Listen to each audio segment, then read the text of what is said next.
Matthew Gabriel Corlew. I'm a corporal in the United States Army. I was stationed out of Fort Stewart, Georgia, in 5th Squadron, 7th Cavalry Regiment. And my job was a gunner on a Humvee or a dismount heavy machine gunner with a 240 Bravo on an outer cordon team.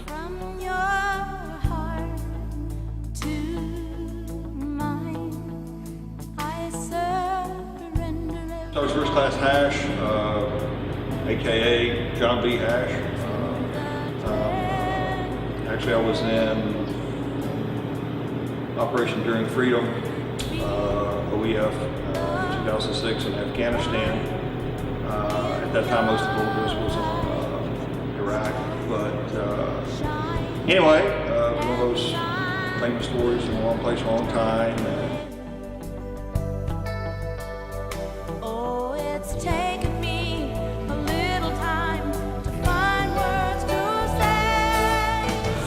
So how long have you been in San Antonio? I've been in San Antonio for about 6 months, since September 11th. Okay. Was that your injury? I got injured in March 3rd of 2010 over in South Baghdad. I got transferred to Walter Reed Army Medical Center by the 7th of March. I was there for 6 months, then left September 11th to come to BAMC to do a lot of grafting work for my injuries.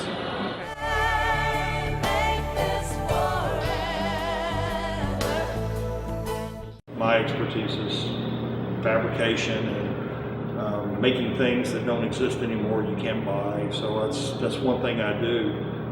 One thing that has really helped me as far as maintenance goes, there's a lot of guys PTSD, and it helps you get your mind off of that, and you're actually helping other soldiers. So when I'm out here, when soldiers come out here, whether it be a single amputee, double amputee, might have no arms, but I teach them how to weld and maybe how to work on a car or whatever. Part of being here in San Antonio, the Automotivation Operation Pumper in that program came to be. What was your draw to come out here to do this? I've always been interested in vehicles. It's been my hobby. And once I found out about this place when I got out of the hospital, it really intrigued me because I can come out here, work on like people's cars or even my car, and just have fun, talk with a bunch of guys, and just forget about the whole hospital thing and recovery thing and just do what I love to do.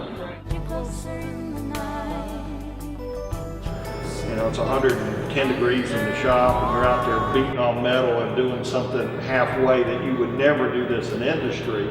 Then they get frustrated, and it's the likelihood of them coming. Also, having some type of program that shows a certification process, because there's people that have come in this and they just fell in love with body work and painting, or they, and they said, "Wow, this is what I want to do," and they actually took off and did that. So it'd be really a very good carrot to have certification program, to have the equipment that they're going to see in industry. Because, well, how did you do that? And they're going to sit there, well, we took a hammer. No, yeah. We need the right equipment. While you're out here, is there anything in particular you're hoping, any skill you really want to learn that you want to add to your toolbox, so to speak? Yeah, really what I want to learn to do is how to weld and paint. Are my two major things I want to do. Some of these guys are so young, they don't know what they're going to do. And all of a sudden, you get a 19-year-old kid, and he loses his legs, and he's burned, and those guys, they're burned, they've lost hands, fingers, arms, legs, and they're great. Their attitudes are always super, but they don't know what they want to do. Right. And one of the key things is for them to feel that sense of accomplishment. So if you get them out here, and you've got these certification programs and you've got the right tools and stuff, you're going to generate interest for these guys. And they're going to come out and they're going to accomplish something, and they're going to take that and they're going to be able to, go into society, and they're going to actually be able to give something instead of becoming some, feeling sorry for that getting down in the dumps. You know, they need to get out, and so that's what that's the whole point of Automotivation. Janice has been great. She's got so many different programs, and this is one I would really like to see go. Of course, that's something that obviously it tweaks my interest. Yeah.